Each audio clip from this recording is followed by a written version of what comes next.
Petrol की कीमत मुल्क की तारीख की बुलंद तरीन सतह पर पहुँच गई। 10 रुपये और 49 पैसे इजाफे से पेट्रोल की नई कीमत 137 रुपये 79 पैसे फी लीटर मुकर्रर। बिजली 2 रुपये 65 पैसे फी यूनिट महंगी होने का इम्कान। डॉलर मुल्क की तारीख की बुलंद तरीन सतह पर। फाइनेंशियल एक्शन टास्क फोर्स का आज से पेरिस में 3 रोजा इजलास। हमें से गलती हो गई है, हमने आपको वोट करके सिलेक्ट कर लिया है, हमें माफ कर। पहले सुनते थे कि 8 साल के बाद इतनी महंगाई हुई है, अब 8 घंटे के बाद उतनी हो रही है। 5 रुपये 70 पैसे की पेट्रोलियम लेवी पड़ी है, एक वक्त में 30 रुपए थी। ये सिर्फ फिनोमेना है, वर्ल्ड जो ऑयल प्राइसेस बढ़ रही हैं वो पास थ्रू है। महंगाई की सिचुएशन है, उसका हमें मिल के मुकाबला करना है। आटे की कीमतों में कमी हुई है, गन्ने की तो हमें बड़ी उम्मीद है कि आगे चल के चीनी की कीमतों में भी बड़ी वाज़ेह कमी आएगी। अगर 9% इन्फ्लेशन है, मैं एक चाय के चम्मच में 100 दाने डालता हूँ, तो अगर 9 दाने कम हो जाए तो क्या अपनी कौम और अपने बच्चों के लिए मेरी चीनी मुझे कम मीठी लगती है? इनके वज़रा आवाम के निवाले गिनते हैं। आटा का बहरान है तो तेल और पेट्रोल का बहरान है। आज तारीखी बेरोजगारी है। महंगाई का एक पाकिस्तान के अंदर और आलमी दुनिया के अंदर जो एक बहुत बड़ा बोझ पड़ रहा है वो है खुर्दनी तेल की कीमतों के अंदर इजाफा। महंगाई के खिलाफ 20 अक्टूबर से पूरे मुल्क में मुजाहरे शुरू कर दिए जाएंगे। पोजीशन जो है कोई उनको बहाना चाहिए एहतजाज करने का। हमें आप जरा थोड़ा टाइम दें, मेरे जैसा नालायक जो है इंशाल्लाह आपको डिलीवर करेगा। अस्सलाम वालेकुम, आप देखें ब्रेकिंग पॉइंट्स में मोहम्मद मालिक। सबसे पहले तो अपनी नेविटी का मैं आपसे माजरत करूं। मेरा ख्याल था कि आज 12 रबीउल अव्वल है, बड़ा मुक़द्दस दिन है। आज इस मुल्क में सियासत उस किस्म की नहीं होगी। हम मईशत पे बात कर लें, अपने मसाइल के ऊपर बात कर लें, लेकिन आज सारा दिन, ये दिन भी रसूल पाक की विलादत का दिन भी सियासत की नज़र हो गया। प्राइम मिनिस्टर बोले रहमतुल आलमीन कॉन्फ्रेंस के अंदर, तो वहाँ भी वो कैलिब्री फॉन्ट की बातें हो रही हैं, वहाँ पे भी बातें हो रही हैं एवन फील्ड्स, और अपोजिशन को वो नहीं भूले। अपोजिशन ने जवाब में हज़रत उमर को गिराना शुरू कर दिया, बताना शुरू कर दिया कि चलें वो चादर का हिसाब देते थे, आप तोशा खाने का नहीं देते। यानी अगलीनेस। साथ ही बाकी जो अपोजिशन के लोग थे उन्होंने अपने एहतजाजी प्लान अनाउंस करना शुरू कर दिए। शहबाज शरीफ साहब ने कहा कि जी कल से हमारे एहतजाज शुरू होंगे। तो मेरा ख्याल था कि आज ऐसा दिन होगा कि कम से कम आज इस मुल्क में कोई एक दूसरे पे झगड़ा नहीं करेगा, ऑल इंक्लूसिवनेस की बात होगी। But we learn something new every day.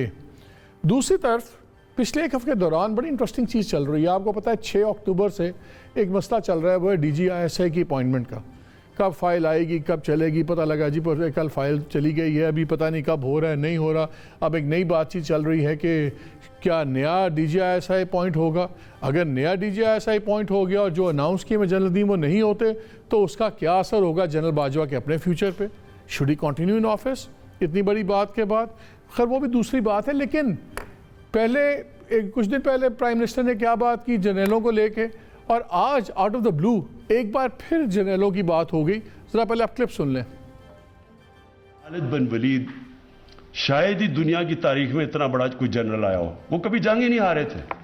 हजरत उमर उनको कहते थे कि नहीं तुम छोड़ो, किसी और को मैं कमांड देने लगा हूं। आप अगर इस्लाम में ये जो पिछली तारीख है, ये जो एकदम सारी दुनिया में छा गए, उसमें बहुत बड़ी वजह मेरिट थी। जो भी अच्छा परफॉर्म करता था जो जनरल, वो ऊपर आ जाता था। कोई किसी का ये राइट नहीं था कि हमें सिर्फ बड़ा ओहदा मिल रहा है। जी 10 अक्टूबर को खालिद बिन वलीद और कैसे जनरल हटना चाहिए, टॉप ऑफ द कमांड क्या होनी चाहिए, आज के दिन किसको ऊपर आना चाहिए, पहले कौन हटे, आज कौन ऊपर आए। वेरी इंटरेस्टिंग कोइंसिडेंसेस, ये रेफरेंसेस क्यों थे, इस पर ही बात करेंगे। और दूसरा मेरा सिंगल पॉइंट एजेंडा आज होगा, जिसके लिए मैंने बड़े एमिनेंट अपने इकोनॉमिस्ट दोस्तों को बुलाया हुआ है। वो ये है कि हमें हर वक्त बताया जाता है डॉलर चढ़ गया है, आप तबाह हो गए, उसकी वजह से महंगाई है, सब कुछ दुनिया में तो महंगाई तो है। पाकिस्तान में डॉलर क्यों चढ़ रहा है, क्या रुक सकता है, और कौन, हमें तो आज तक समझ नहीं डॉलर का रेट कैसे इस्टेब्लिश होता है, 72 था कि 78 था, वॉटेवर। लेकिन पहले इसमें बात करूँगा, मैं पैनल को इंट्रोड्यूस करवा दूँ, उसके बाद हम बात करेंगे दोनों इश्यूज़ के ऊपर। मेरे साथ स्टूडियो मौजूद हैं डॉक्टर मोहम्मद ज़ुबैर साहब, former caretaker minister for commerce थे, वर्ल्ड बैंक IMF सब के साथ काम करते रहे, very eminent economist. Doctor Ishfaq Hasan साहब, principal and dean school of social sciences humanities NUST, और ये भी फॉर्मर इकनॉमिक एडवाइज़र रहे हुए हैं मिनिस्ट्री ऑफ फाइनेंस के।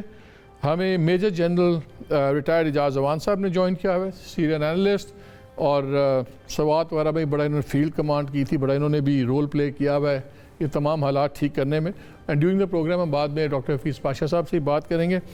जनरल साहब, पहले मैं क्विकली आपको और फौज को तो एक साइड पर करूँ ना, ये बताएं जो आज इन्होंने ये बात की है खान साहब ने, कुछ समझाएं हमें सब कह रहे थे सब सेट है, सब अच्छा है।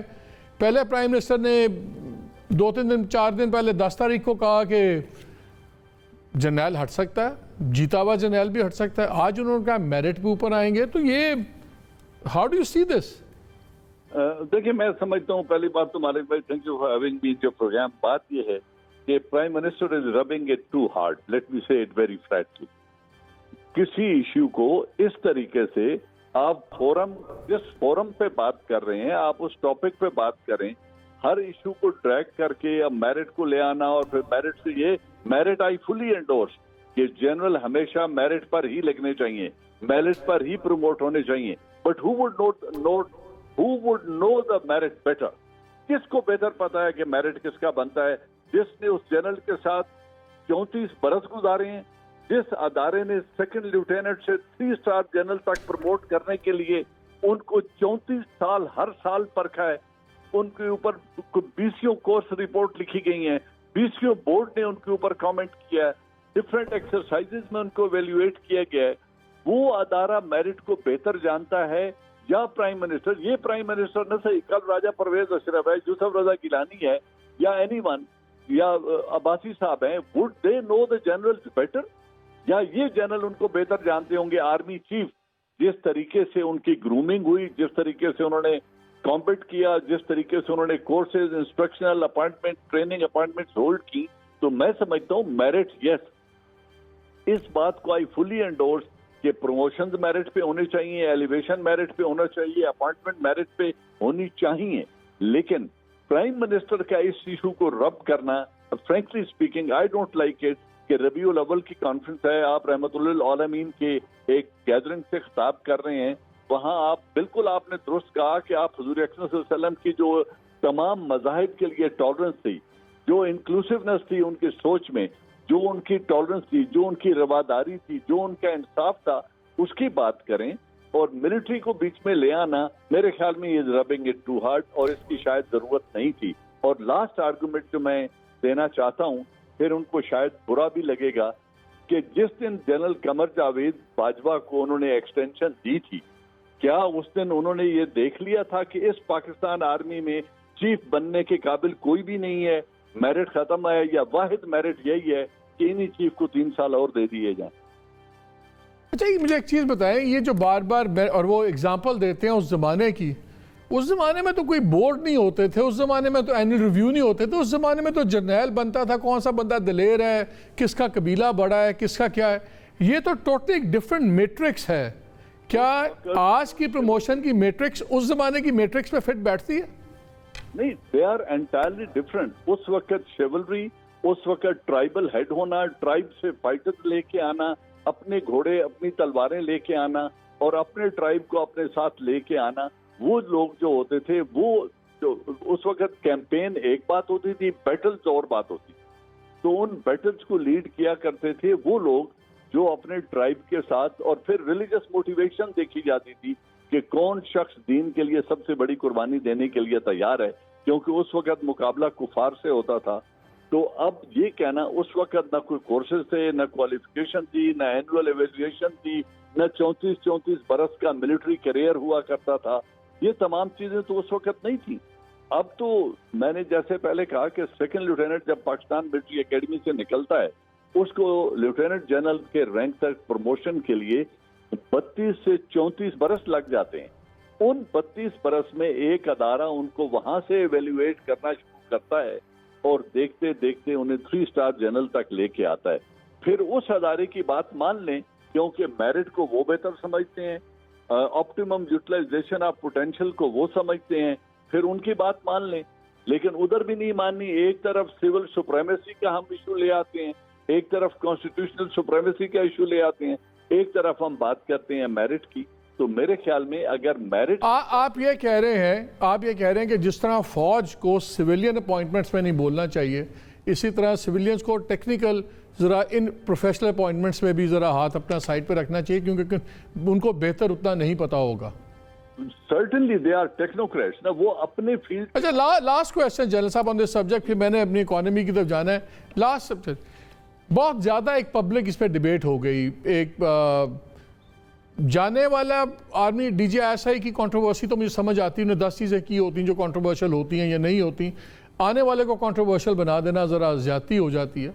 लेकिन अब एक नाम जनरल नदीम भी हाउस होल्ड नेम बन गए।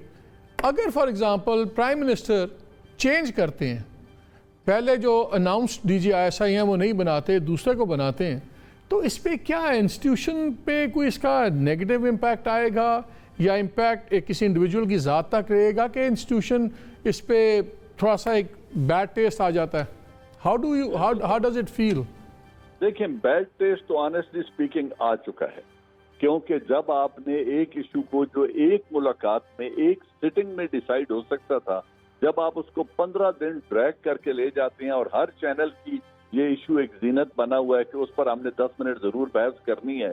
फिर जो तनकीद हो रही है, DGISI किसी का पर्सनल मुलाजिम नहीं है, वो फेडरल इंस्टीट्यूशन का हेड है और फेडरल गवर्नमेंट का मुलाजिम है। उसकी जाती न किसी से दुश्मनी है न कोई जाती मफाद होता है।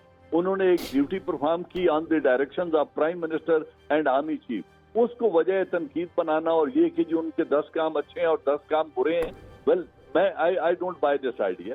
उनको जो काम दिया गया था उन्होंने वो किया टू द सेटिस्फेक्शन ऑफ दोस्त जिन्होंने उन्हें टास्क असाइन किया।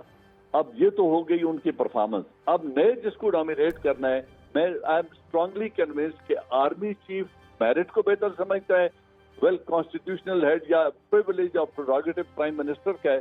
अब अगर ये किसी और उन 3 में से जिनको आर्मी चीफ ने रिकमेंड किया है, अगर किसी को उन 3 में से किसी एक को भी चुन लेते हैं, तो मैं नहीं समझता कि अदारे को उस पर कोई एतराज होगा। लेकिन यकीनन जो एक फिजा बन गई है, it is not good for harmonious functioning, और एक वो जिसे कहते हैं ना कि दरार आ जाती है दिलों में, वो तो आ चुकी। चल जल साहब, thank you very much for talking to us. बात वही है कि जी जितनी जल्दी मसला हल होना चाहिए। अब आ जाए दूसरे इशू की तरफ, जहाँ पे आप लोगों का चाहिए हमें इनपुट। 9 मई से लेके 19 अक्टूबर तक 21 रुपये पड़ गए, डॉलर चढ़ गया ऊपर। हमें बताया जाता है कि जी जो सा है फ्री फ्लोट है, ये तो मार्केट फोर्सेस है, सब कुछ है। 2 सवाल हैं हर चीज़। एक तो बताया जा रहा है महंगाई इसलिए है, सड़कों पे अब लोग आ गए हैं, अपोजिशन भी आ गई। अपोजिशन ज़्यादा तो वैसे इस वन पेज की दरार की वजह से आई है, महंगाई तो पहले से भी थी, and they see an opportunity. ठीक है, हमें बताएं डॉक्टर साहब, आई स्टार्ट विद यू, कोई वे आउट है क्या? हमारे जैसे मुल्क में फ्री फ्लोट होना चाहिए कि बस ठीक है डॉलर चढ़ता रहे, ऊपर चढ़ता रहे? बिकॉज IMF के साथ भी आपकी टॉक्स चल रही हैं। मैंने 9 सितंबर को एक शो किया था, उसमें भी मैंने एक बात की थी, kindly if you'll bear with me, ज़रा वो चलाइएगा। हमने इन्हीं प्रोग्राम से पहले बात की थी कि IMF के अपने अंदाज़े के मुताबिक डॉलर इस साल तक कोई 174 क्रॉस कर जाएगा। क्या ये कोई साइलेंट डील हो गई है गवर्नमेंट की और IMF की कि IMF की निगोशिएशन से पहले डॉलर को चढ़ने दिया जाए ताकि बाद में इल्ज़ाम ना लगे? ऐसे ही है। तो ये मैंने भी 9 सितंबर को कहा था कि डॉलर चढ़ेगा। आज 173 वैसे डॉलर है, कल चला गया था, 1 रुपया 80 पैसे बढ़ गया था। आज छुट्टी न होती, पता नहीं आज क्या होता। मुझे बिजनेसमैन बता रहे हैं कि जो टेलीग्राफिक ट्रांसफर्स है, TTs वगैरह, वो 188 रुपये पर चल रहा है। तो अगर 9 सितंबर को मुझे पता था कि ये डॉलर 172 करके फिर ये वाशिंगटन जाएंगे, तो इसका मतलब है बाकी जो स्टोरीज दे रहे हैं फिर तो वो BS है ना, ये हालात हैं वो हालात हैं, ये पहले ही एग्री हो चुकी हुई हैं चीज़ें। आई डोंट नो, मुझे पता नहीं है इस बात का कि पहले से कोई एग्रीमेंट हुई है कि नहीं, ऐसा होता कभी नहीं है। लेकिन मैं मुझे कुछ लोगों ने एक से मैं बता दूं आपको, मैंने इसलिए इस क्लिप चलाया है कि मैंने कैटेगोरिकली 9 सितंबर को कहा है, क्योंकि मुझे कुछ लोगों ने कहा है, मुझे कुछ गवर्नमेंट के लोगों ने कहा कि हमने एग्री कर लिया है, हम बता नहीं सकते। यार देखिए बात से, कुछ लोग कहते हैं बारिश होगी, कुछ कहते हैं नहीं होगी, एक बंदा तो सही निकलता है। ऐसी बात छोड़िए, ये मार्केट फोर्सेस, ज़रा बुनियादी बातों पर चलते हैं। याद है एक वक्त में इसहाक डार फाइनेंस मिनिस्टर थे और वो स्टेट बैंक को कंट्रोल करते थे, उन्होंने डॉलर को फिक्स किया हुआ था कितने कम रेट पर। ठीक है, उससे जो हमारी मईशत को नुकसान हुआ वो सबको पता है। उसके ज़रिए इन्होंने जो कैपिटल फ्लाइट की और आज लंदन सारा ख़रीदा हुआ है, समझे ना। ये यही बातें छोड़ें आपको, जब एक डॉलर रुपये और डॉलर का जो एक्सचेंज रेट है ये भी मार्केट में ही डिटर्मिन होना चाहिए, फ्री फ्लोट होना चाहिए, तभी जाकर यहाँ पर आपके जो रिजर्व्स हैं वो ड्रेन नहीं। जब आप उसको गलत सतह पर रोकेंगे फिर आपकी रिजर्व ड्रेन होगी। मेरी बात पूरी गौर से सुनिए। आपके लिए कागज निकाल, अगर आपने उस डॉलर को मुस्तहकम कर रुपये को मुस्तहकम करना है तो आपने बाकी अपनी मॉनेटरी और फिस्कल पॉलिसीज़ को सही करना होगा। ये याद रखें, और मैं 10वां बता चुका हूँ कि मैक्रो इकोनॉमिक पॉलिसी में हर एक चीज़ आपस में जुड़ी हुई है। जब आपकी बजट डेफिसिट, एक मिनट मैं समझाऊँ आपको इधर, एक मिनट। जब आपका बजट डेफिसिट 8-9% पर चल रहा है और आपकी मॉनेटरी पॉलिसी उसको अकोमोडेट करती है, इंटरेस्ट रेट को आपने ऐसा रखा हुआ है कि उससे सिर्फ बैंकों को फ़ायदा और किसी को फ़ायदा नहीं है, इन्वेस्टमेंट नहीं हो रही, एक्सपोर्ट सिर्फ एक सेक्टर बढ़ा रहा है जिसको आपने $2 बिलियन के मराद दे दी हैं और आप खुशियाँ मना रहे हैं, तो जाहिर है कि डॉलर की मांग जो है वो डॉलर की सप्लाई से ज़्यादा होगी, मांग ज़्यादा होगी। दो चीज़ें कर ली, देखिए फ्लोट अब हमने दो नहीं सुन ली, मैनेज फ्लोट है ये। रोज हमें बता देते हैं वो जी अफगानिस्तान सारा, लगता है कि पता नहीं रोज के $500 मिलियन अफगानिस्तान ही जाया जा रहा है। हर वक्त स्केप गोटिंग होती है, पहले कुछ और था, आज अफगानिस्तान इनको मिल गया, पता नहीं है। मैं कोविड पूरी दुनिया में आया, हमारे रीजन में भी आया, इकोनॉमी तबाह भी हुई, सब कुछ हुई। मैं फिगर्स देख रहा था, बांग्लादेश जो सा था वही ₹2 84.75 से 85.95 इस पे खेलता रहा, 1-1.5। अच्छा, इंडिया भी ₹2 ऊपर नीचे होता रहा है। आप दूसरे एरियाज देख लें सिवाय श्रीलंका के, पाकिस्तान जो सा है वो सीधा 12, 13, ₹21 ऊपर नीचे हो रहा है।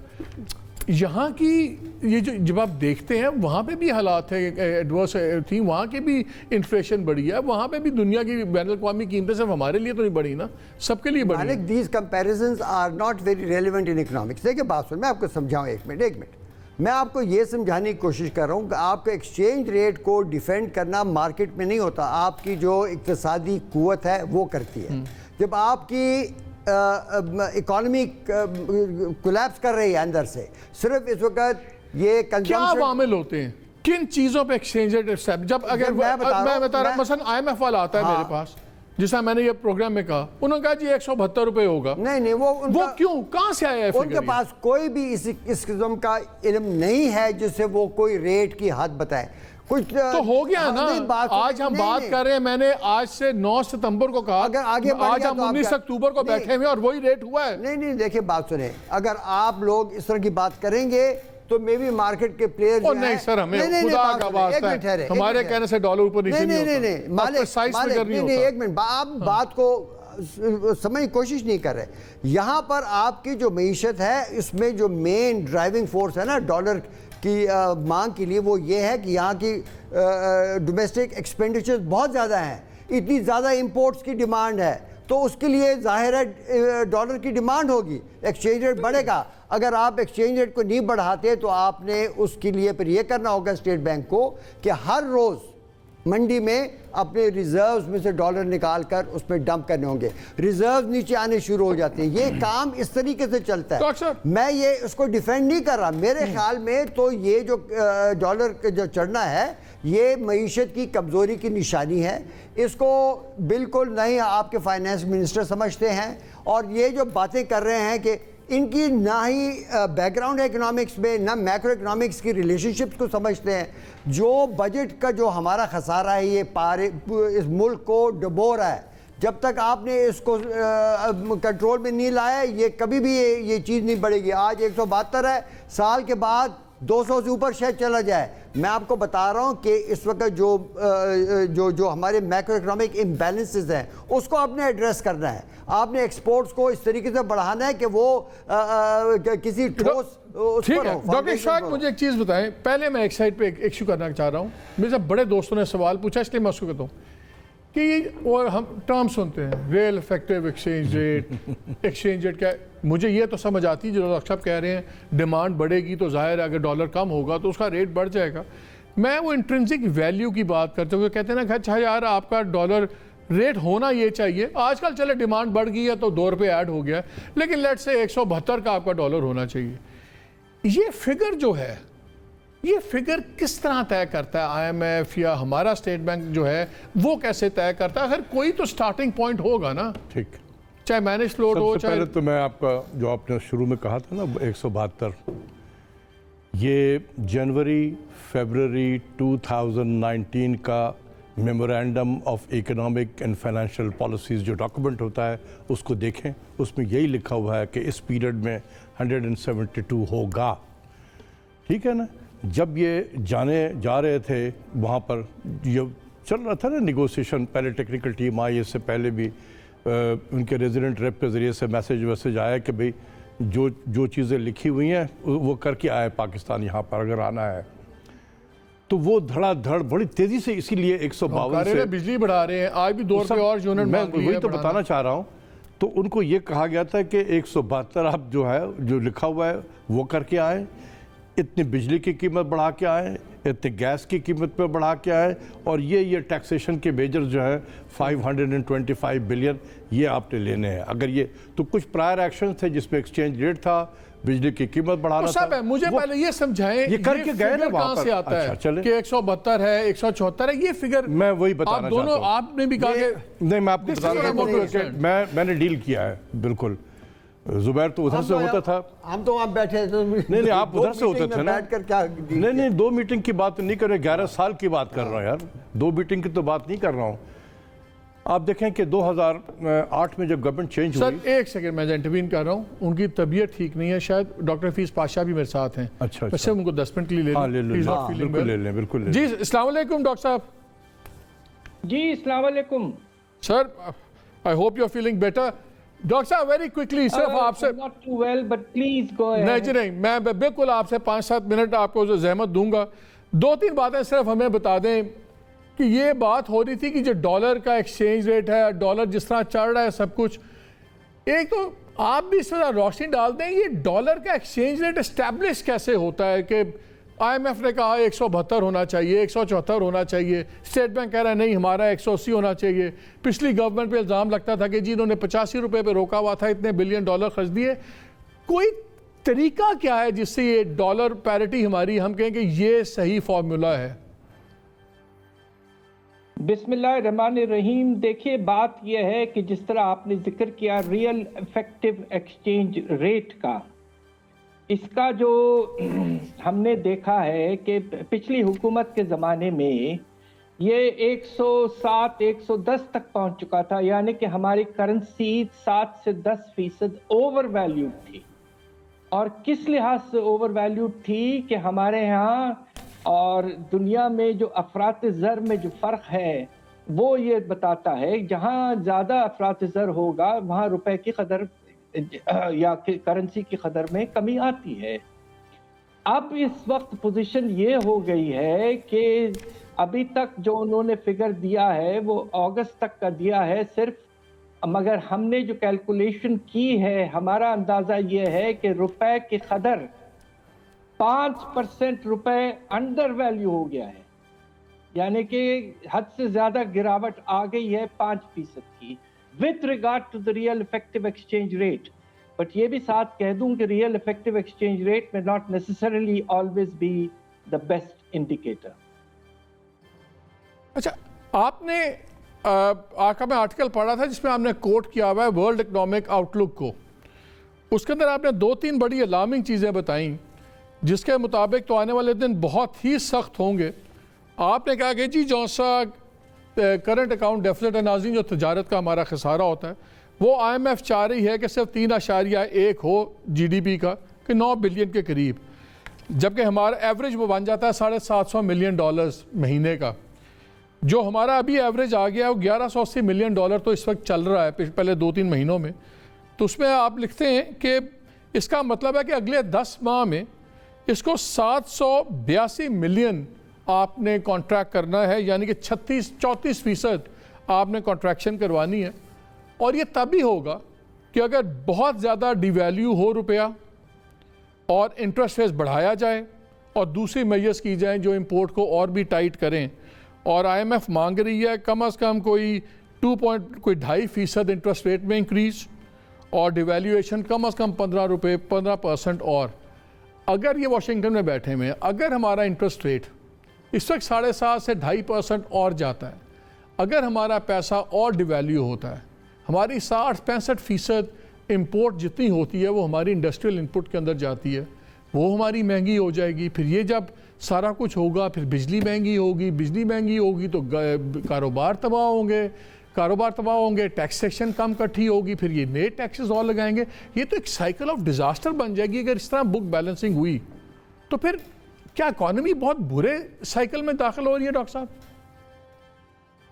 देखिए, जो मैंने लिखा है उसमें एक और आदाद शुमार है जो बहुत ही ज़्यादा परेशान कुन है। IMF ये कह रहा है कि जो हमारे दरामदाद हैं उनका जो रियल वॉल्यूम है, यानी कि जो मकदार है, वो 11% आपको कम करना है। अगर आप ये कर सकते हैं तो फिर आपका जो तिजारती खसारा या करंट अकाउंट डेफिसिट है वो $9 अरब तक नीचे आ जाएगा। अब आप मुझे ये बताइए कि पिछले मैंने 15-20 साल के देखा कि इंपोर्ट में क्या ट्रेंड रहा। माशाल्लाह पिछली हुकूमत के ज़माने में तो इंपोर्ट सालाना वॉल्यूम में 10 से 11% इजाफा होता रहा था, और इसलिए शायद ग्रोथ रेट भी थोड़ा सा बेहतर हुआ, 5.5 तक पहुंचा। अब ये इतना 11% कम करना ये किस तरह मुमकिन है, ये ज़रा हमें पता चल जाए तो बहुत मुनासिब होगा। इसलिए कि आप अपने जो हुकूमत जो रेगुलेटरी ड्यूटीज़ में इजाफा किया है कोई 500 आइटम्स पर, वो मुश्किल से $1.5 या $2 अरब से भी नीचे होंगे उनकी टोटल इंपोर्ट। तो कहाँ गए और नॉन एसेंशियल? क्या मैं तो समझता हूँ कि अगर आपको ये 11% कम करना चाह रहे हैं आप, और IMF से एग्रीमेंट हो जाता है आपका इस सिलसिले में, तो गाड़ियों की इंपोर्ट तो कम से कम 2-3 साल के लिए छोड़ दीजिए। आप इस तरह के इक़दाम लेने पड़ेंगे सख्त। डॉक्टर साहब लास्ट क्वेश्चन, क्या डॉलर हमारे मुल्क में फ्री फ्लोट होना चाहिए कि बस मार्केट फोर्सेस पे? हमारा मुल्क ऐसा है, बड़े परेशानी है, अफवाहें हैं, इकॉनमी का साइज़ बड़ा छोटा है, यहाँ पे तो हल्की सी वो DGISI की अपॉइंटमेंट लेट हो जाए 10 दिन तो स्टॉक मार्केट 900 पॉइंट गिर जाता है। हमारा तो इतनी फिकल इकॉनमी है और बिजनेस इंटरेस्ट, वेस्टेड इंटरेस्ट हमारे बहुत मजबूत है यहाँ पे। क्या हमारे जैसे मुल्क में फ्री फ्लोट होना चाहिए, जैसे गवर्नर स्टेट बैंक कहते हैं ठीक है जी बस मार्केट फोर्सेस डिसाइड करेंगे? एक और पहलू आ गया है कि इंपोर्ट्स में एक तरह से एडवांस स्पेकुलेशन शुरू हो गई थी। आपने मार्जिन रिक्वायरमेंट्स ले आए हैं मगर वो भी बहुत महदूद है। अब लोगों को इस बात का एहसास हो गया है कि डॉलर तो गिर रहा है तो पहले ही इंपोर्ट करो, तो इसलिए $6 अरब से भी ज़्यादा इंपोर्ट चले गए हैं। देखिए, एक इंडिकेटर होता है, अगरचे मैं खुद मानता हूँ कि वो परफेक्ट नहीं है, आपको एक तरह से बैलेंस इस तरह रखना चाहिए कि आपका रियल इफेक्टिव एक्सचेंज रेट 100 के करीब रहे, और वो कुछ दिन पहले ऐसी पोजीशन आ गई थी। मगर अब जो आपने जिस तरह जिक्र किया कि मई के बाद से जिस तेज़ी से हर महीने $4 से ज़्यादा गिरावट, वो उसने अब हमारी कदर को तकरीबन 5% रियल वैल्यू से कम कर दिया है। तो अब इसमें हुकूमत तो कह रही है और स्टेट बैंक तो कह रहा है कि हमने इंटरवीन किया है, $1.2 बिलियन लगाए हैं। तो कहाँ है ये मार्केट फोर्सेस? और अगर उन्होंने $1.2 बिलियन लगाए हैं तो क्यों फिर इतनी तेजी से गिरावट आ रही है आपके रुपए में? ये बातें कुछ समझ में नहीं आ रही हैं। मेरे ख्याल से स्टेट बैंक का रोल जो है वो वाज़े तौर पर हमें समझना और बताना उनको चाहिए हमें कि क्या हो रहा है। डॉक्टर साहब thank you very much for giving us time. Doctor Zubair आपके पास आऊँगा। तो देखिए, बात सुने, बात वहीं पर ही आई। कहीं पर भी दुनिया में आजकल इंपोर्ट्स को, ये नहीं कि जिस तरह इन्होंने एक दफ़ा कहा कि पनीर को रोक लो, गाड़ी को रोक लो, इस तरीके से आप इंपोर्ट्स को नहीं मैनेज करते। मैक्रो इकोनॉमिक पॉलिसी के लिए इसको कहते हैं डिमांड मैनेजमेंट। जो मुल्क के अंदर जो कुव्वत खर्च करने की जो कुव्वत है, आपने उसको कंट्रोल करना होता है। और वो कहाँ से आती है पाकिस्तान में? वो पाकिस्तान के बजट के खसारे से आती है। जब तक आपका बजट का खसारा इतना बड़ा रहेगा, उतना ही आपका करंट अकाउंट का डेफिसिट रहेगा। मैं तो ये कोर्सेज पढ़ाता रहा हूँ, ये मुझे समझ नहीं आते कि ये बेसिक मैक्रो इकोनॉमिक पॉलिसी की जो रिलेशनशिप्स है वो क्यों नहीं हुकूमत अडॉप्ट करती। आप बजट डेफिसिट को कम करेंगे तो इंपोर्ट डिमांड कम होगी, जब तक आप नहीं करोगे तो ये इसी तरह चलती रहेगी। ये इससे नहीं होता कि आपने फलां चीज़ को बंद करना है या फलां चीज़ को बंद करना है। ठीक है डॉक्टर इशफाक, मुझे एक बात बताएं, मैं ये UNDP का देख रहा था, Pakistan national human development report 2020, उन्होंने कंपेरिजन किए में 2008 में हमारी 42% आबादी मिडिल क्लास थी, 2019 में वो 36% रह गई। 2007 में हमारा सेविंग रेट 7% था, 2018-19 में वो 3% रह गया। ये तो हो गया हमारी मिडिल क्लास, तो हो गया स्क्वीज और सब कुछ। ये जो बात कर रहे हैं डॉक्टर जुबैर साहब, ऑल ड्यू रिस्पेक्ट जो इनका व्यू पॉइंट है, हमने डॉक्टर की बात सुनी, ठीक है, सर्टन कर्व्स होते हैं, एक थ्योरी होती, सब कुछ होती। हम इस वक्त इमरजेंसी सिचुएशन में हैं और कहते हैं drastic times call for drastic measures. एक गेम चली थी एक दफ़ा, हमें नज़र ये आ रहा है कि IMF, वर्ल्ड बैंक वगैरह ये चाहते ये हैं कि जो मॉनेटरी पॉलिसी है वो डिसाइड करे instead of the fiscal policy, वो इंटरफेयर ज़्यादा करे। स्टेट बैंक डिसाइड करता है शरह सूद क्या होगी, स्टेट बैंक डिसाइड करता है कि डॉलर का रेट क्या होगा। ये दोनों चीज़ें आके हर चीज़ को या उठा देती हैं, तबाही फेर देती हैं। तो फिर क्या हमें ड्रास्टिक मेजर्स लिए बगैर गुजारा है कि जिस तरह डॉक्टर पाशा ने भी कहा कि इन्होंने फेंके हैं 1.8 या 2 बिलियन डॉलर्स, हमें बताएं तो सही क्या किया है क्या नहीं किया। अगर हम गवर्नमेंट गाड़ियाँ, आपने बात की, I last same question to you later, अगर 2-2.5-3 बिलियन डॉलर्स की हम गाड़ियाँ नहीं इंपोर्ट कर रहे हैं, अगर 2 साल उस पर फ्रीज भी लग जाती तो कौन सी क़यामत आ जाएगी। देखिए, अगर आपको याद हो कि मैं पिछले 3 साल से जब से ये हुकूमत आई है बार बार लिखा भी है और बोलता भी रहा हूँ, व्हाट पाकिस्तान नीडेड सिंस इस हुकूमत के आने से aggressive and yet selective import compression policy. ठीक है ना, ये मार्केट पे चक्कर छोड़े सर को छू रहे वो नहीं मानते। नहीं, मुझे पता है ये जिनकी ट्रेनिंग जो हुई है, ये ट्रेनिंग इकोनॉमिक्स पढ़ी हुई है हमने। नहीं, हमने भी इकोनॉमिक्स पढ़ी, जहाँ से आपने पढ़ी वहाँ से मैंने भी पढ़ी है। जिस टीचर से आपने पढ़ा उस टीचर से मैंने भी पढ़ा। सच बताओ, तो स्टूडेंट्स मुख्तलिफ होते हैं ना, स्टूडेंट अपना व्यू पॉइंट है, पास होता है कि नहीं होता। अच्छा बताए ना, क्यों नहीं आप बैन कर सकते? बिल्कुल कर सकते हैं आप उसको।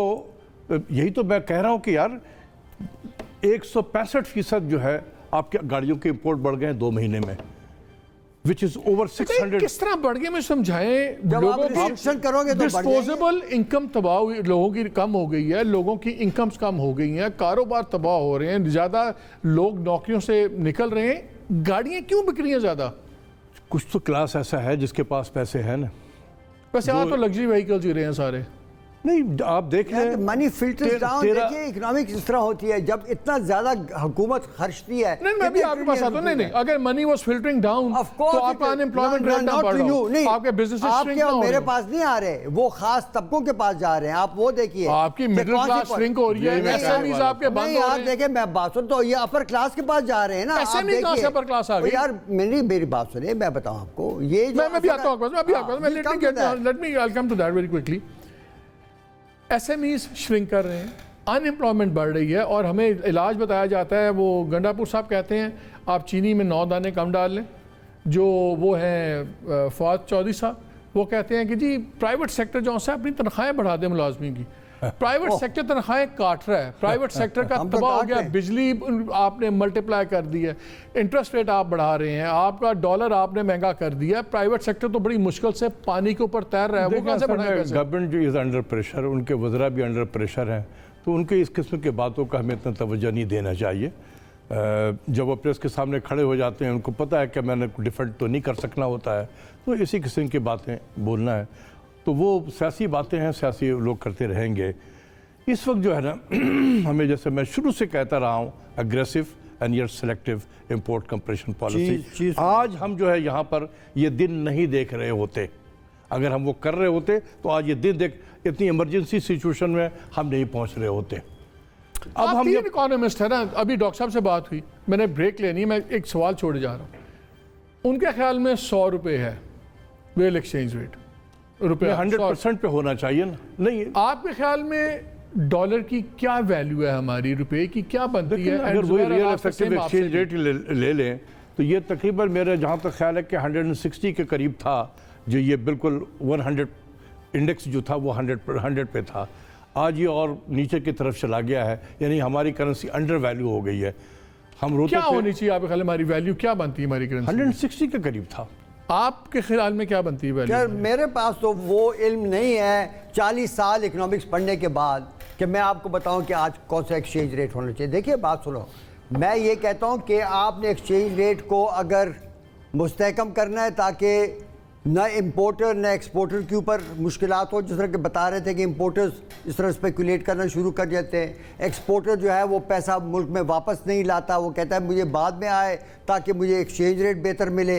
ये काम नहीं करने, आपने ट्रेडिंग की जो रूल्स है वो नहीं तोड़नी, आपने स्पेकुलेशन छोटी मार्केट में नहीं करनी देनी, तो आपको अपनी जो मॉनेटरी और फिस्कल पॉलिसी है उसको बेहतर करना होगा। इंटरेस्ट रेट बढ़ाना पाकिस्तान के लिए जहर है। 3 साल से ये इस बात पर बहस हो रही है, हमारी पिटिशन आज भी सुप्रीम कोर्ट में पड़ी है, वेटिंग टू बी हर्ड। बात सुनिए, देखिए यहाँ पर मैक्रो इकोनॉमिक पॉलिसी के जो बुनियादी असूल है, तो ये जो अभी इन्होंने 0.25 बेसिस पॉइंट्स बढ़ाए थे 7.25%, बिल्कुल गलत काम किया। देखिए बात सुनिए, मैं पहले दिन से कहा था कि IMF की पॉलिसीज को मत फॉलो करें, इनके कई मकासद हैं। इस वक्त पाकिस्तान को मकरूज से कम मकरूज तर्क किए जा रहे हैं और फिर उसके जरिए पाकिस्तान की ये वो कहते हैं हमारे पास ऑप्शन नहीं है। अगर हम IMF को करने का मतलब है बाकी जो मल्टीलैटरल एजेंसीज हैं वो हमें पैसे नहीं, आप अपना सही देखिए। बात सुने, अगर आपकी मईशत इस तरह फ्री फॉल में हो जैसी कि है कि गिरती जा रही है, हर एक चीज़ ख़राब हो रही है, तो जाहिर है वो कहेंगे कि जनाब आप जाएं IMF के पास। अगर आपने उसको खुद कंट्रोल कर लिया होता तो कभी आपको इनके पास जाने की जरूरत। तो आज की बात करें, नहीं, आज ऑप्शन है। यार बात सुनिए, क्या बता यार, ये एक दिन में तो नहीं हुआ, ये पहले हम जहां पर हैं ये IMF के प्रोग्राम की वजह से हैं। पहले इसी तरह कोविड से पहले भी मुल्क बुरी हालत में था। कोविड में शुक्र है कि हम पर बीमारी का असर इतना बड़ा नहीं हुआ और उसके बाद इकॉनमी बढ़नी छोड़ के, लेकिन सिर्फ खर्चने से हुकूमत धड़ाधड़ खर्च रही है। असल में बात यह है, तमाम पॉलिटिकल पार्टीज जो हैं वो अखराजात करती हैं अब नेशनल इंटरेस्ट के खातिर नहीं, वो अपने ज़ाती इंटरेस्ट के। कुछ है जो करप्ट हैं वो ज़ाती, जो बाकी है वो पॉलिटिकल इंटरेस्ट। यहाँ पर आपने जो मईशत, मुझे एक ब्रेक लेना है, ब्रेक के बाद एक लफ्ज़ कह दूँ फिर आप उस पर बहस ही करें। जिस तरह कहते हैं ना कि war is too important to be left to the general, मैं कहता हूँ the economy is too important to be left to the politicians. ये आप इनसे ले लें, ये लोग पूरी दुनिया में करते हैं यार, लेकिन यहाँ पर इन्होंने, यहाँ पर आपने 70 साल में देख लिया। मुझे अच्छा, मैं ब्रेक के बाद आके मैंने आके आप दोनों से पूछना है, मुझे बताएं कि इस वक्त हम IMF के पास तो हैं, वो तो रियलिटी है, आपके मेरे कहने से नहीं हटना। वो वाशिंगटन में बैठे में, वो तो मिनिस्टर साहब कहते हैं बड़ी अच्छी खबर सुनाऊंगा, चीज़ें तय हो जाएंगी। हमारे पास IMF के साथ क्या चीज़ हम कहेंगे बड़ी अच्छी डील हो गई है आपके ख्याल में? क्या डील ये लेके आ सकते हैं? क्योंकि जो ये मैं देख रहा था, जो मैंने पहले पॉइंट आउट कराया था कि जो सी इकोनॉमिक आउटलुक के तहत जो ये चीज़ें मांग रही है IMF, ये तो बड़ी खौफनाक चीज़ें मांग रही है। अगर ये 2.5-3% और मार्कअप मांगे, ज़्यादा बढ़ा दें, बिजली का एज वी टॉक आज भी 2 रुपये कुछ पैसे इन्होंने और मांगा हुआ है। क्रेजी एक्सपेंसिव हो गया बिजनेस करना। आपसे ही पूछूंगा, आप तो मेरे ख्याल में SME में आप भी क्वालिफाई करते हैं, आप भी अपना कारोबार कर रहे हैं ना सर, आपसे ही पूछ लेंगे एज एन SME आपके 3 साल कैसे गुजरे और क्या आपके ख्याल में ये एक फ्री फ्लोटिंग हर चीज़ होनी चाहिए कि इंटरवेंशन हमें चाहिए? इस ब्रेक के बाद स्टे विद अस।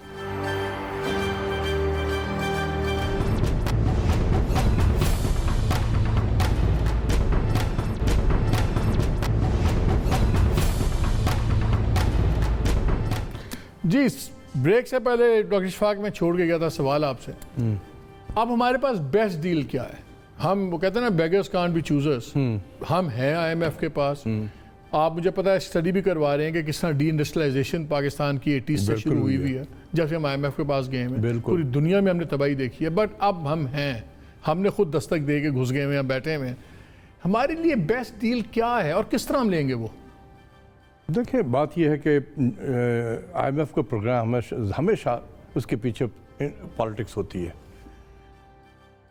आजकल हमें पता है कि हम कहाँ खड़े हैं इंटरनेशनल जो जियो स्ट्रेटेजिक हालात के तहत, तो आप IMF से ये एक्सपेक्ट ना करें कि it will be benign IMF जैसे पिछले FATF का पता लग रहा है अगले हफ्ते फैसला आएगा, सब ऐसे ग्रे में रखेंगे। तो अभी तो उन्होंने मज़ीद ये कहा है कि जो आपने जीएसटी जो है पेट्रोलियम प्रोडक्ट पे वो 17% पे ही लेकर जाएं, और जो सुप्रीम कोर्ट ने आपको इजाज़त दी है 30 रुपया PDL पर लीटर वो आप चार्ज करें। अभी तो हम कम कर रहे हैं ना, तो आप सोचें कि क्या हशर होगा। एक तरफ करेंसी फ्री फॉल, दूसरी तरफ इंटरनेशनल मार्केट इंपोर्ट्स आपकी इंडस्ट्रियल इनपुट महंगी होंगी, आपकी कॉस्ट ऑफ प्रोडक्शन वहां से बढ़नी शुरू हुई, फिर बिजली महंगी हो गई, फिर हर वो काम होगा कि जिससे हमारी इंडस्ट्रीज नॉन कॉम्पिटिटिव हो जाए। ये काम तो यार फिर ये एग्री क्यों करेंगे? Why do are they agreeing? दूसरा ऑप्शन है कि आप कहें कि जी हम नहीं कर सकते, इम्प्लीमेंट प्रोग्राम सस्पेंड हो जाए जैसे 90s में सस्पेंड होता रहा है। वो ऑप्शन है हमारा, क्यों नहीं है? हर ये फरवरी 2020 से क्या प्रोग्राम सस्पेंड नहीं था हमारा? ये तो जनवरी में जाके जनवरी 2021 में हमने कहा कि जी अब हम शुरू करते हैं, और उस वक्त से हम नेगोशिएशन शुरू कर रहे हैं। फॉरेन असिस्टेंस लोन्स कहाँ से आप लेंगे? बायलैटरल दूसरे चाहे मार्केट में बॉन्ड फ्लोट करें। ये क्या 190 कंट्रीज जो है दुनिया में, क्यों नहीं कर सकते? हर चीज का जो इनके पास जवाब है वो और कर्जे नहीं यार। क्या आप इस बात शॉर्ट टर्म में क्या करेंगे? सुने, क्या मतलब है शॉर्ट टर्म में? सारी मईशत आपके सामने है, अगर आप इस मईशत से कुछ नहीं कर सकते हो तो फिर आप इस सारी डिस्कशन छोड़। अच्छा मुझे बताए, आखिरी 3 मिनट है, मैं लेट मी रिफ्रेश अपनी नाज़रीन के लिए क्वेश्चन रिफ्रेश कर दूं। आप इस वक्त बैठे हुए IMF के कमरे में, दो आपके पास ऑप्शन है कि ये मैं बेहतरीन डील ले सकता हूँ, दूसरा मैं दरवाजा बंद करके आ रहा हूँ, तो मैं क्या करूँगा? मुझे दोनों का जवाब दें। दरवाजा बंद करने की बात नहीं होती, ये बात ये है कि जो मसला है ना पाकिस्तान की मईशत का, वो मुख्तलिफ खसारे हैं। अगर आपके पावर सेक्टर में खसारा है, उसको ठीक करने का तरीका ये नहीं है कि आप हर दफ़ा कीमत बढ़ाएं जैसे कि IMF कह रहा है। चूँकि आप अपने साइड से कोई भी इस किस्म के इकदाम नहीं लेकर गए हो कि हम ये कर रहे हैं कि जो 20% के जो वो हमारी लॉसेज हैं वो हम ख़त्म कर रहे हैं, या हमने IPPs के साथ जो खराब डीलें की, देखें अगर यहाँ आप कहें कि आपने IPPs का जो डीलें की हैं वो हम ख़त्म कर रहे हैं, हम अपनी जो कॉस्ट ऑफ प्रोडक्शन है उसको कम कर रहे हैं जिससे खसारा ख़त्म हो जाएगा, वो क्यों कहेंगे आपको कि कीमत बढ़ाओ? अगर कहते भी हैं तो फिर उनका मतलब कि मुंह बंद हो जाएगा जब आप जो कि दावा।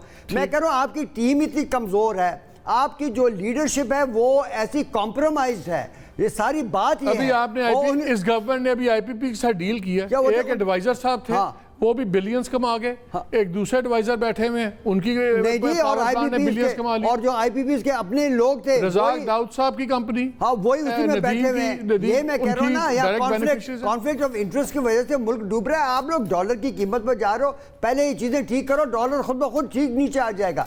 आप जरा मईशत पर जोर दें। आप ये दो short fix, quick fix doctor साहब, क्या क्विक शॉर्ट टर्म में क्या हम करें? कोई फिक्स नहीं होता इन सब चीज़ों में। जब आप मुल्क आपका नीचे की तरफ जा रहा हो, इकोनॉमी डूब रही है, आपका क्विक फिक्स क्या चीज़ होती है? स्टेबलाइजिंग फैक्टर क्या होगा? देखिए कुछ चीज़ें, मसलन मैं डॉलर इसलिए आज का प्रोग्राम में कर रहा था कि लेट्स से अगर हम एक इंटरवेंशन होती है और एक कुछ स्टेबिलिटी लाते हैं डॉलर में, कुछ प्रेडिक्टेबिलिटी आ जाए। अभी तो साहब ने कहा जो इंपोर्टर है वो भी, और उसको पता ही नहीं कल क्या होगा। तो कॉमन क्या ये प्रेडिक्टेबिलिटी देना जरूरी नहीं है? स्टेबिलिटी देना, देखिए जब आपका सेकुलर डिक्लाइन हो रहा है कंटिन्यूअसली, जब आपका कंटिन्यूअस डिक्लाइन हो रहा है ना, ये नहीं है कि फ्लक्चुएट हो रहा हो, अगर कंटिन्यूअसली डाउनवर्ड स्लाइड है, ये एक्सपोर्टर अपने प्रोसीड्स को नहीं लाएगा। अच्छा मैं इंपोर्टर हूं, मैं आज लास्ट क्वेश्चन, टाइम खत्म हो रहा है आप दोनों से, शॉर्ट क्विक स्वीट आंसर्स। क्या इस वक्त स्टेट बैंक को इंटरवीन करना चाहिए स्टेबिलिटी के लिए कि इंसैनिटी ख़त्म हो, जो ये 20 दिन के अंदर 20 रुपये चढ़ गया और पूरी इंडस्ट्री को नहीं पता, स्टॉक मार्केट दबाव नहीं, क्या at this short term major State Bank को इंटरवीन करना चाहिए? देखिए बात सुनिए, एक बड़े लिमिटेड तरीके से, लेकिन साथ ही जो आपका फाइनेंस मिनिस्टर उसको अनाउंस करना चाहिए कि हम इतने ट्रिलियन रुपीज़ एक्सपेंडिचर कम कर रहे हैं। आप ये अनाउंस करें कि हाँ आप ये करें, तो उसके बाद आपको ये होगा कि आपके इंटरेस्ट रेट भी नहीं चढ़ेगा, इसलिए कि जो कर्जे इन्हें लेने होते हैं डेफिसिट फाइनेंसिंग के लिए, उसकी वजह से जो लेंडर है वो भी नहीं। जिस तरीके से स्टेट बैंक ने 152 से 172 पे पहुंचाया है, उनसे कहें कि इसी तरीके से वापस लेकर आए। That's it। तो वो तो नहीं करेंगे। How will that नहीं करेंगे anyone यार? क्योंकि इसके पीछे कोई मार्केट मैकेनिज्म नहीं था। 2-4 बिलियन डॉलर लगा दे, ये देखिए फॉरेन कोई मार्केट मैकेनिज्म नहीं था इसके पहले भी इन्होंने इस तरह किया था, बिलियंस ऑफ डॉलर। देखिए उन्होंने तो आज तक हमें वो 13% का भी नहीं बताया, जब 13% पे ले गए थे, जब हॉट मनी आया और कोल्ड मनी बन के निकल गया। उससे पहले क्या हुआ, जब एक्सचेंज रेट को फिक्स रखा था, 16 अरब डॉलर इन्होंने मार्केट में घुमा दिए थे, किसी पूछने वाला नहीं है, वो भी कर्जे पर लिए हुए। चले, बहुत शुक्रिया जी। आपको पता है जब भी 3 इकोनॉमिस्ट होंगे एग्री नहीं होगी, वो उनके एग्रीमेंट डिस्ट्रीब्यूट देगा, लेकिन 2-3 चीज़ें ज़रूर हैं। आई थिंक जो स्टेट बैंक और स्टेट बैंक के गवर्नर का रोल बड़ा क्रिटिकल है, ख़ासतौर पर जब इस गवर्नमेंट की पॉलिसी में नज़र आ रहा है कि ये मॉनेटरी पॉलिसी को तरजीह दे रहे हैं फिस्कल पॉलिसी के ऊपर, सो ही बिकम्स मोर इम्पॉर्टेंट। हमें आज तक बहुत सी बातों के जवाब नहीं मिले, हमें वो 13% पे ले जाना इंटरेस्ट रेट समझ नहीं आया, हॉट मनी आया, हॉट मनी निकल गया, बिलियन इंटरेस्ट पे गया। प्राइम मिनिस्टर को बता दिया जाता है रोशन डिजिटल अकाउंट के अंदर जनाब आज 2 बिलियन हो गया, 1 बिलियन हो गया, ये नहीं बताया जाता कि उसकी इंटरेस्ट हम कितना दे रहे हैं, वो कितना महंगा पैसा है। वो सिर्फ खाली डिपॉजिट्स एक्सपैट मोहब्बत में नहीं कर रहे, इट्स अ फाइनेंशियल ट्रांजैक्शन जिसकी बहुत बड़ी कॉस्ट है। शॉर्ट टर्म के अंदर ये चीज़ें दिखाई जा रही हैं, लॉन्ग टर्म उनके डैमेजेस हैं। आई थिंक द फोकस पहला होना चाहिए कि स्टेट बैंक के रूल, स्टेट बैंक का रोल और उसके गवर्नर का रोल देखना चाहिए, नॉट गेटिंग कैरिड अवे।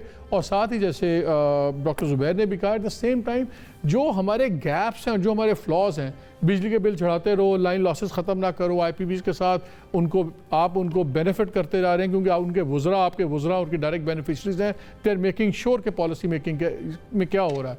लेकिन दूसरी तरफ हम क्या देखते हैं कि नैब का अमेंडमेंट हो जाती है और नैब की जो पहुँच में से तमाम पॉलिसी मेकिंग निकाल दी जाती है, तो ये चीज़ें शायद और डिटेरिएट करेंगी ठीक होने की बजाय। बहरहाल आज दिन बड़ा मुकद्दस है, बड़ा it's a very very important day for us. इसी दुआ से हम करते हैं कि शायद ये गवर्नमेंट सच बोलना शुरू कर दे। अगर सच ही बोलना शुरू करें तो शायद हमारे हालात बेहतर हो जाएं। इजाज़त दीजिए, अल्लाह हाफ़िज़।